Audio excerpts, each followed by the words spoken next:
in this Yuletide season, speak to our hearts.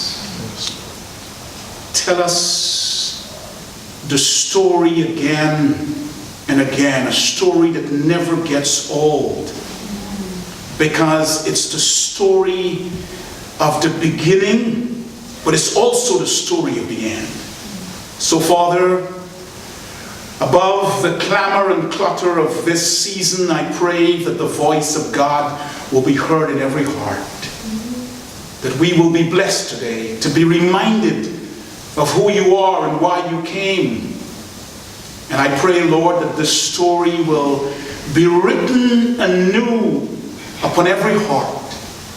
That we will leave here rejoicing to know that God became man, so that all of us can one day be with him eternally.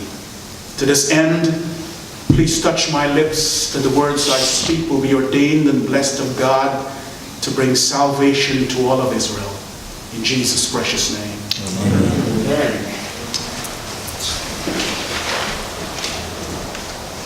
Today I'm speaking, of course, if you missed part 1, today's part 2.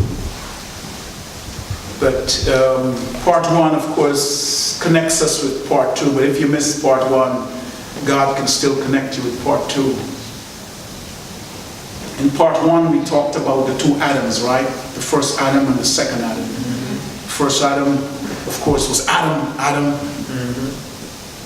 The Adam that was created.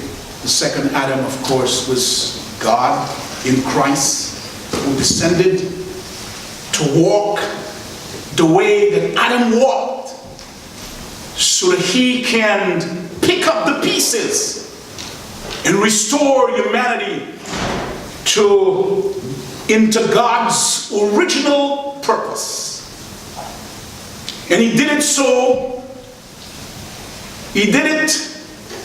even though he had to take on the nature of humanity, which had already been degraded. The first Adam did not have to do that, but the second Adam took on the fallen nature of man upon himself and walked that same road, so that today we can be assured of God's amazing love. So part 2 talks more about the purpose of the incarnation.